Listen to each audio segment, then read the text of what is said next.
Hey, what's up, everybody? This is Danny Cooksey, and you're listening to The Rock Stop with Chris Contra.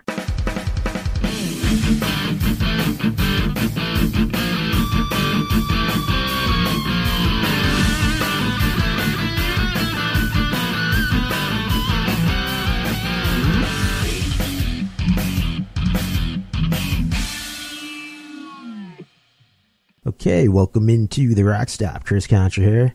And my guest tonight has been in show business for just about his whole entire life. I'm sure you've seen him pop up in some of your favorite TV shows or movies. This is the multi-talented Danny Cooksey. How's it going, man? Pretty good, man. How you doing, brother? Doing good. I appreciate you being here. So, I mean, no sweat. You've been, like I said, for most of your life in some form of show business. It started with the singing, and then it parlayed into acting, right? Yeah, it did. I started singing like country music in Oklahoma when I was like 5, and sort of that led me all over the Midwest in various locations, and ended up getting me to Nashville, where I became friends with Mickey Gilley and Johnny Lee. They were sort of part of the whole urban cowboy movement, and then met a manager that sort of, worked for them, and he was like, hey, come on out to L.A. So I was doing some shows out there, and he was like, hey, while you're out here, I got a friend that's a casting director. Why don't I send you over and see, if you can get a little work, do a commercial or something like that. So I did, and it was like a couple of weeks that I was out here. I did like a Hot Wheels commercial. I did an episode of Dukes of Hazzard. And then, a little while later, I came back and did the same sort of routine. It was like to see, what happens, and ended up reading for the people at Different Strokes. Right. And it was like going to be like a reoccurring character. Arnold befriends a kid that was an orphan, or adopted rather, and is like takes on like an older brother type of role. Yeah. And I got a call on a Friday that I'd gotten the part, but they changed it. The man was getting married. She was going to have a son. Right. I was going to be the son. I'm a regular cast member. I take wedding pictures on Sunday, and I start work on Monday. So just like in a blink of an eye, I was supposed to be here for a couple of weeks, and I'm still here. Wow. Yeah. So it started as just a recurring role. That's interesting. I didn't know that. And then it became, Mr. Drummond married this woman, and you were her son. And when you joined the show, I have seen interviews with Gary. He really had started enjoying it a little more because you gave him that chance to be the older brother, and I think you kind of revitalized that show for him a little bit. Yeah, it was a lot of fun, and I was treated, they'd been together for so long, and everybody was super welcoming, and it really was a fantastic experience. Yeah, did Gary give you any good lessons? Because he started very young as well, and did he give you any good advice? I think is in that situation, it's like the best advice that anybody gives. You just sort of watch people work and pick up things.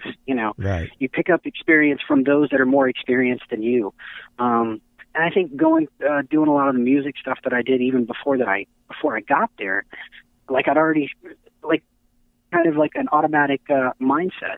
Where you're just going you know what? Hey, I can pick up a little bit. I'm learning something here. Yeah, yeah, definitely. Sticking with Different Strokes for a minute. Your mother on the show, she switched out Dixie Carter to Marianne Mobley. What was that like?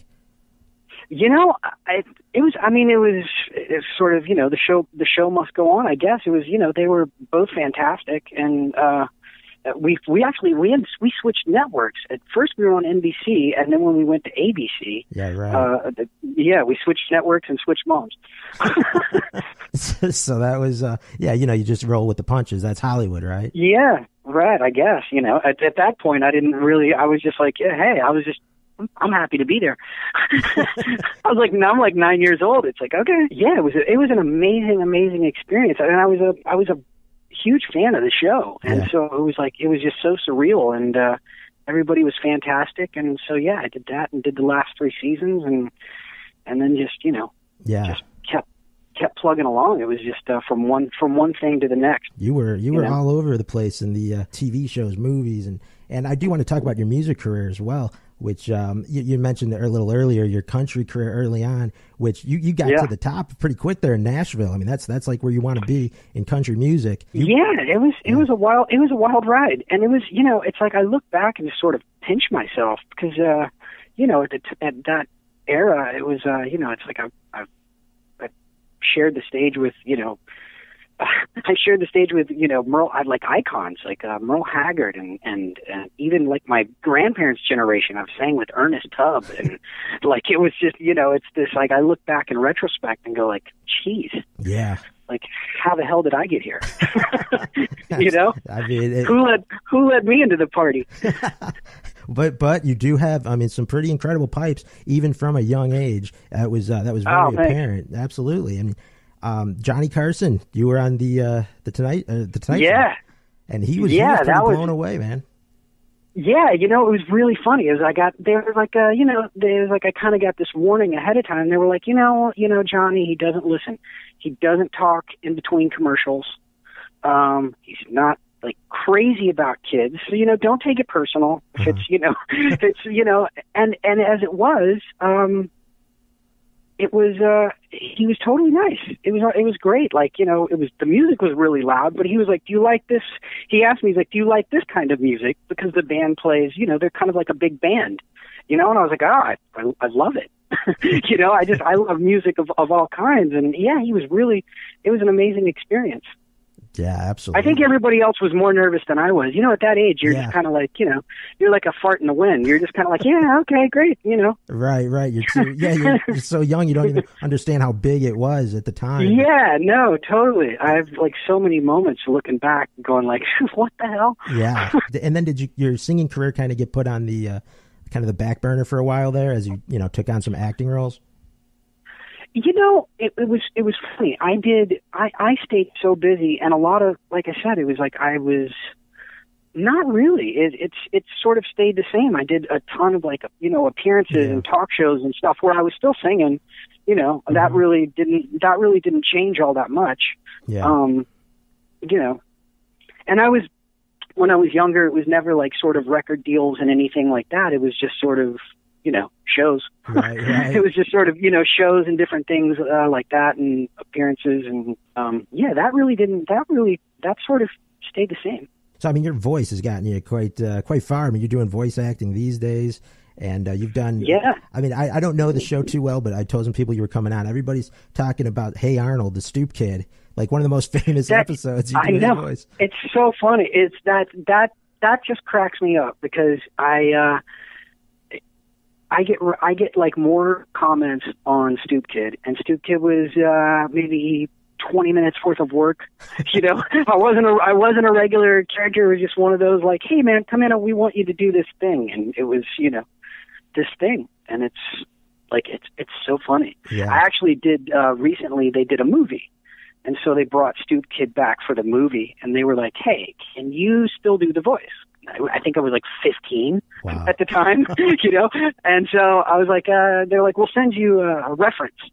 And I'm sitting there going like, oh, wow, that's a trip. Yeah, I guess I'll, suck on some helium and see what I can do. But yeah, it was pretty funny. It was cool though. But yeah, it worked out. Yeah, it's like it's certain episodes just seem to stand out more than others in certain shows. And for that cartoon, Hey Arnold, that's one I hear about a lot as far as that show goes. Yeah, I do too. It's like I had there's like people who sent me like T-shirts and like there's all kinds of there's like Stoop Kid tchotchkes.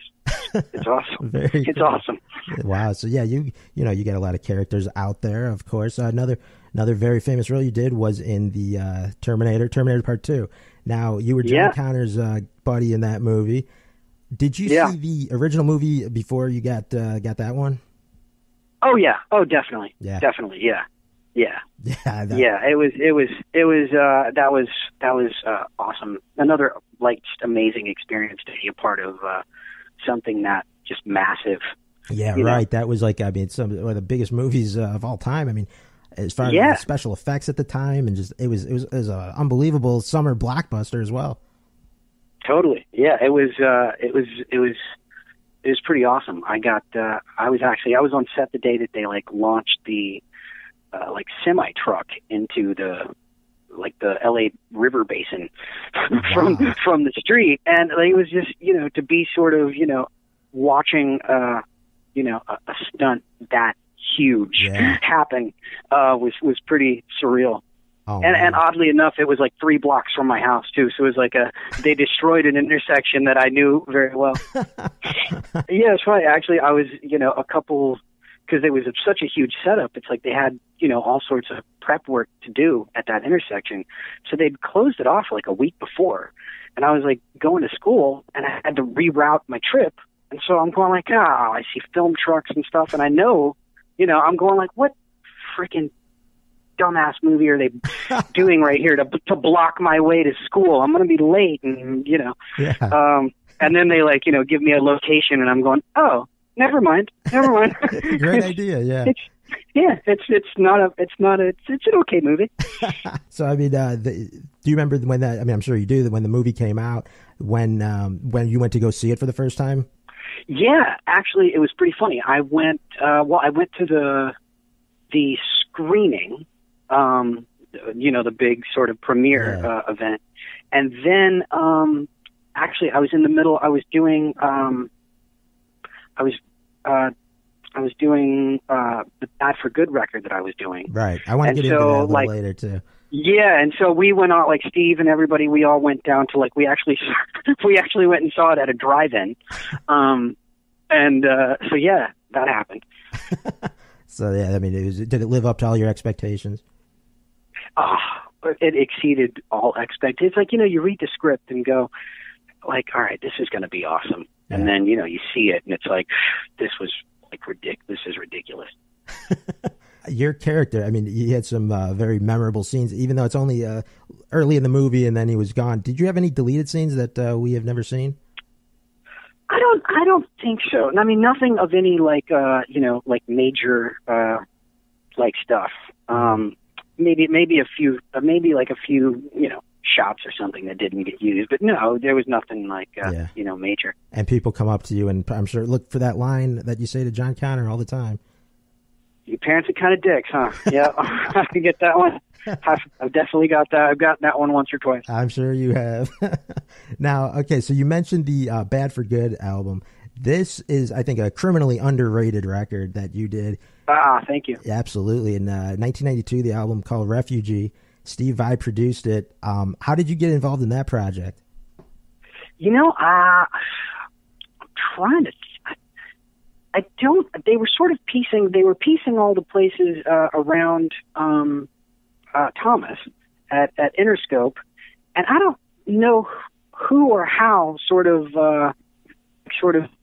suggested me or how that sort of came to be. But yeah, I went to I went and recorded a demo with actually, oddly enough, it was with Michael Sembello from the Flashdance Maniac fame, that I recorded a demo, and then they just sort of put us all together, and we did. I think we did about 6 months to maybe even a year of just sort of like rehearsals and sort of getting ready, and then started going into the studio, and all of that was like happening the same time as like Terminator 2 and Salute Your Shorts, and wow, like all of that was sort of. Even Tiny Toons. I know there was quite a period of time where it was report to this set, one set in the morning, go in the afternoon to do a cartoon, go to the next set, in the afternoon, and then spend the night, in the studio. Damn. So it was awesome. It was awesome. Awesome. Definitely awesome. A busy guy for sure at that time. Yeah, I was on the grind. Yeah, no question about that. Unbelievable. So I mean, if anybody hasn't heard the record, it's called Refugee, and so many cool tracks on that. Really cool sound. Thanks, man. I mean, I guess you'd call that. I mean, it's just like a hard rock record, I guess, if you want to label it at all. Yeah, I mean, it was definitely the late '80s like metal record, right? Hard rock metal record, and it was fun, man. We had a blast doing it, and it was another one of those where you just sort of kind of pinch yourself and go like, shoot, I'm Steve Vai's house and making this, you know what, I'm making this record, and, you know, and just another one of those where you sort of learn by experience. Yeah. It's like, you know, where you just sit and go like, okay, this is what I'm going to sing. But, you know, you're like a you know, a music genius. Please explain to me why, why in the midst of this, you know, 32 vocals that we're recording on this intro, can I get a little theory lesson while we're in the midst of this, you know? Yeah. Would you say he was a perfectionist while producing? Very, you know, very much like. Oh yeah. Yeah. Very much so. Yeah. Very much so. Right. Very much so. I've heard from different musicians who say, you know, things about like working with a producer who's not as hands-on. Some like that, you know, because it gives them a little more freedom, while, you know, a producer that's very involved might, you know, kind of drive the band crazy after a little bit. I'm not saying that happened with Steve or nothing, but I'm just saying I've heard both sides, you know. Yeah, no, it was, you know, you listen to some of like the harmonies and the backgrounds and the doubles and stuff as far as the vocals go on that record, and you know, they're spot on, right? Definitely. There was no, you could see, you know, this is the, you know, in the days before auto-tune too. So that was just a matter of beating it until it was right. Exactly. I mean, I can imagine those studio sessions were pretty long hours, huh? Yeah, it was like yes and no. We definitely had some long hours, you know, but that was kind of also the routine, is like, you know, I was working, so a lot of it was done, a lot of my stuff was done in the evening. Mm-hmm. So I would come in, you know, towards the night and get that done. It was a fantastic experience. I think there was you know, I was like 16, and I think there was a period, it was like, you know, where Steve was like, all right, let's see how far I can push this kid. And I'm going, I will not bow down. Right. We're like, you know, I remember a night where by the end of the night, and it ended up working out. I wish I could offhand remember which song, but it's like by the end of the night, I was just blown out. But it was awesome because it was like my voice took on this like Joe Cocker quality. Yeah. I was like going, it was all, you know, right all on, hands on deck. It was awesome. You guys toured on that record for how long was the tour? We would do it was a difficult tour because, you know, we're all underage. So there was like, you know, you had to take parents and you had to take teachers. And so just as probably a logistical standpoint, that was it was probably not the biggest moneymaker in the world. Right. So we didn't do a ton, but we opened up for Joe Satriani, and that was fantastic. He was great. Not the most liveliest crowd in the world, you know. Yeah, right. They're like, you know, guitar players, you know, sitting with their legs crossed, going, "Hey, this is cool," and you know, and I'm in like a dress, going, "Fuck you." So it's, you know, it was interesting. Yeah. It was interesting. I've been to a few of those Guitar Virtuoso shows, and I know exactly what you're talking about. Yeah, go ahead.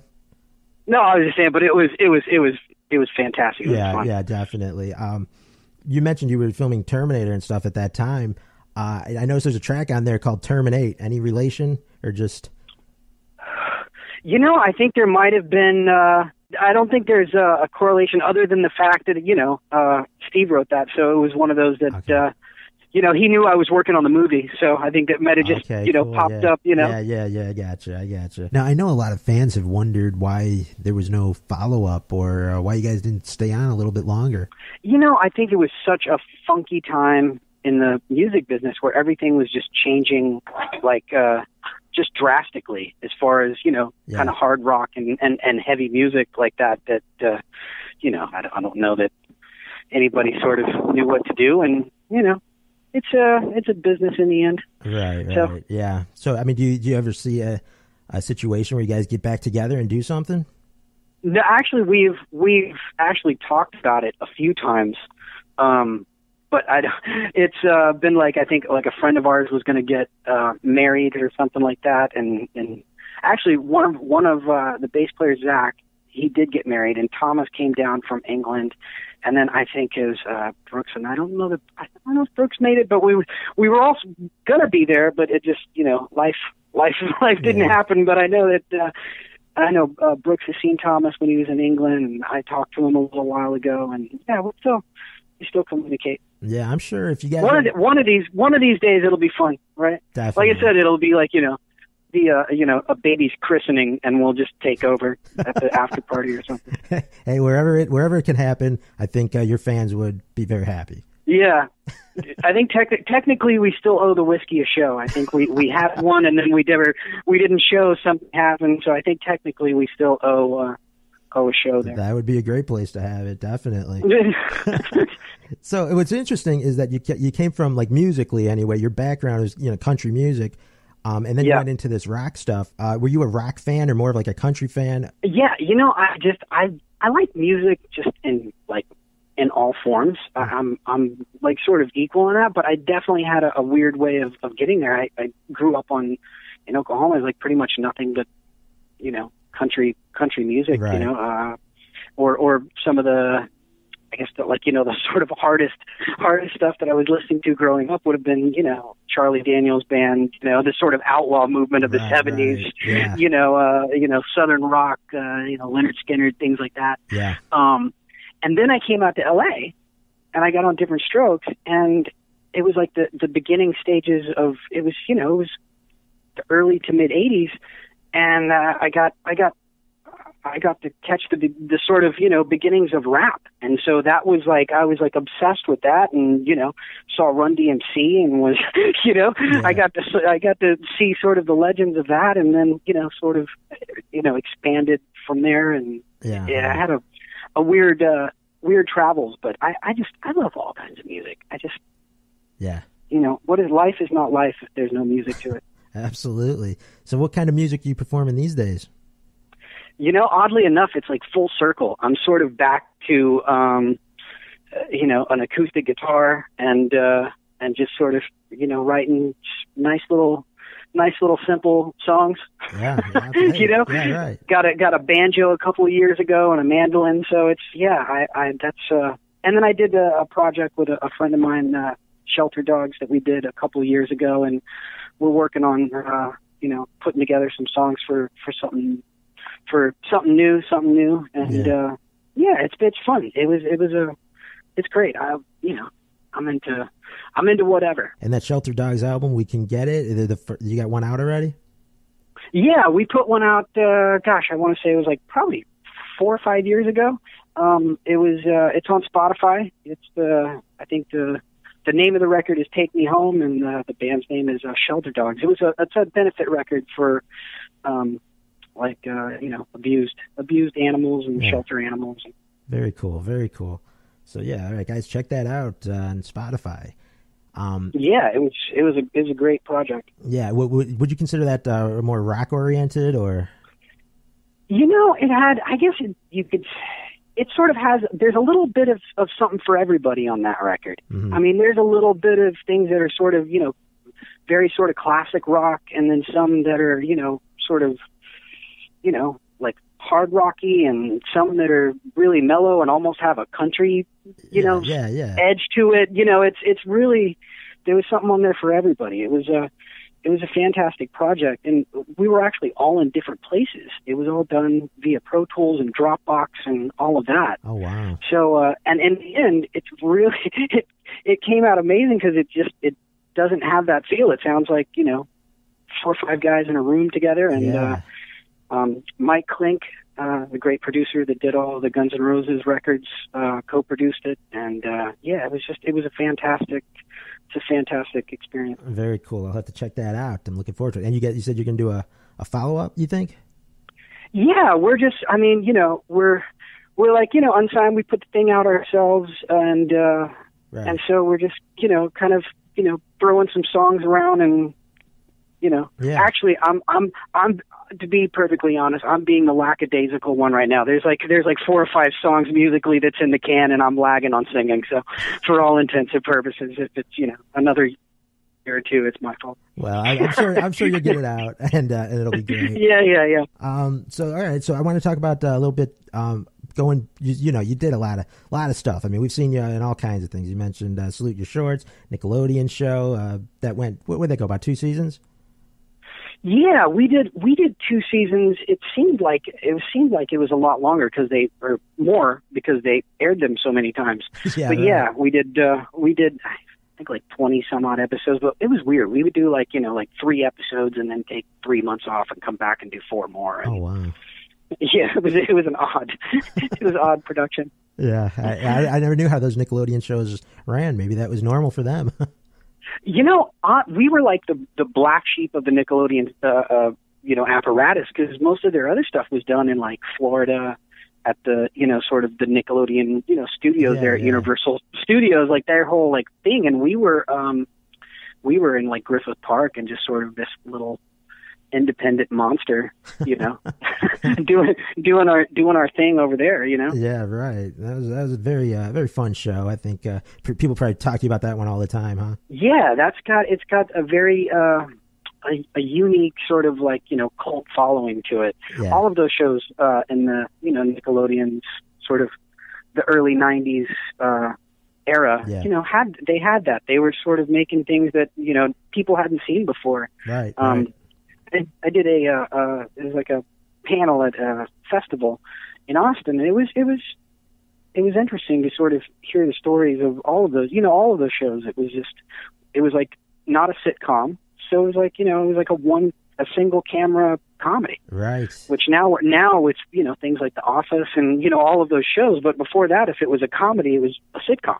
Right, it was exactly. A 4-camera, so it was something new, and I enjoyed it because that was different from what I had been used to. I'd already done 2 regular. I was a regular in 2 different sitcoms, so that was fun to sort of have the openness of being able to do multiple takes and play and try different things and sort of not be beholden to doing like good Lord, with Different Strokes. We did kind of like a play in front of 2 audiences, so you got like you did 2 run-throughs of the show from beginning to end, and maybe did 3 or 4 pickups at the end of the night, and that was it. Wow. It was like it's not like it was we rehearsed all week, so we had it down, but it had that live performance feel to it. Mm-hmm. Right, and when that was awesome. When you did Different Strokes, you did it in front of a live studio audience. Was that like kind of scary for you as a young kid? No, not because I'd already you performed and stuff. Yeah, I'd been performing in front of a crowd forever, so right. I didn't think twice about that. It was like, sweet, go time, nice, showtime. It was awesome. Yeah, so the instant reaction you like that. Yeah, totally. Yeah, that was fantastic, and yeah, we did it twice. Fridays we'd do one before lunch, dinner time, and then do one more in the evening, and that was it. And then would they splice together like what you shot on one day? Yeah, then they would. Yep.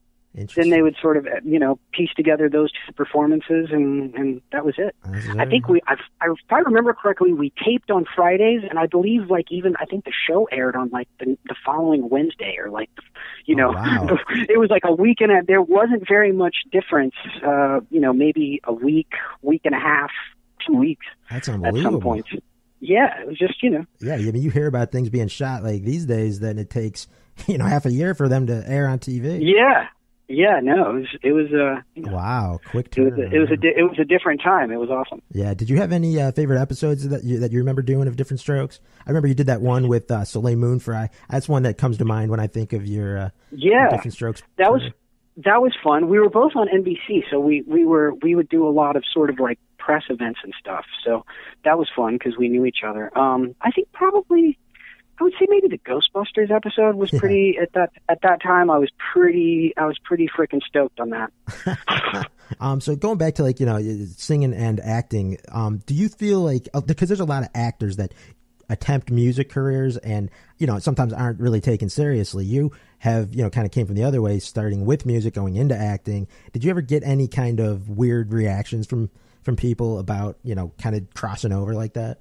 No, not really. When I was, when I started doing music when I was younger, and then all through there, like Bad for Good was the first. I was 16. That was the first record that I was, signed on a label and made like a record.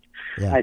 I'd done a record of like covers when I was like 5, but the rest of the stuff was just sort of, it was all performance type of things, Right. So like, when you would finish like a performance with Bad for Good, I mean, I've seen some interviews with some, where they come up to you and then talk about different strokes. Would that like annoy you at all that you were, you want to talk about, the Bad for Good record? No. You know what? I'm one of those. It's like, I just go with it. It's like, hey, you can't change what you've done. And, what are you going to do? Get upset about it and, storm off and, I mean, it's just silly. No, so, I think you've shown that in these interviews and stuff. You're very cool about it. You're very open to talk about your life, and you're right. I mean, there's no reason not to, be happy about your past and what you've done. And sometimes though people might say, you want to talk about this project at this time, but no sense in, shunning what you did in the past. Yeah, I mean, and you know what? Hey, it's admittedly, it is all over the map, and there are definite jokes there, and hey, I'll be the first to laugh with them. So that's a great attitude, and I wish some more people had that, because there are some people that kid actors that grew up and really seem to want to distance themselves from everything that they have ever done, and it's hey, it's a life is hard, right? No question about that. Yeah, absolutely. You gotta laugh to keep from crying sometimes. Absolutely. I mean, as a child star, I mean, a lot of times you hear about the, a lot of the pitfalls that they run into and a lot of the negative shit. Did you feel robbed of a childhood at all? Yeah, it's kind of one of those things. It's like, it's, 6 on one hand, half a dozen on the other, right? At that age, I've had amazing experience. Was I, did I get to experience, like Little League and like, prom and this sort of normal sort of, childhood things? Like, no. All right. So I didn't go to prom or like winter formal or play Little League. But you know what? I played Hollywood Stars Night at Dodger Stadium and sang the national anthem. I went to, the White House and, wow. I went to a ball there. So, it was like, what are you going to do? Yeah, right. What are you going to do? I mean, hey, I think it has its benefits as well as, like any. As its cons, anything. yeah, for sure. Right. Yeah, and it's I have a as having sort of been there, it's one of those things. It's like, hey, there's a lot of child stars, like they get to their teens and they go crazy. It's like any teen. Who's going to make wise decisions at that age? Right. So, I mean, how did you avoid some of those child star, troubles that so many others have run into? Honestly, man, I probably just didn't get caught. I think that's like just like any other teenage kid. Some get caught and some don't. Yeah. That's probably just. And I think if you looked at like the regular population and then you took the ratio of actors that worked in their childhood and things like that, I bet it wouldn't be far off from being about the same. Mm-hmm. If you took a microcosm, it's Yeah. Life is funny that way. I agree with you. I completely agree with you. So we're talking about all of this stuff, all this great work you've done in the past. What do you got lined up these days? I started teaching, which has been sort of interesting. So I do, acting classes. I do them online. So like literally people can be anywhere.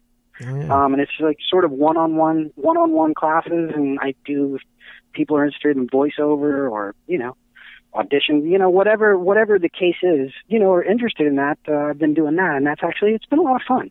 It's been fun. That's very cool. So like, doing that, and go ahead. Do you get a lot of like kid actors wanting to learn how to do it? Yeah, I've got. Yeah. What's weird? I've got kids. I've got adults. I've got even like people like just like business professionals and things like that that just everybody's.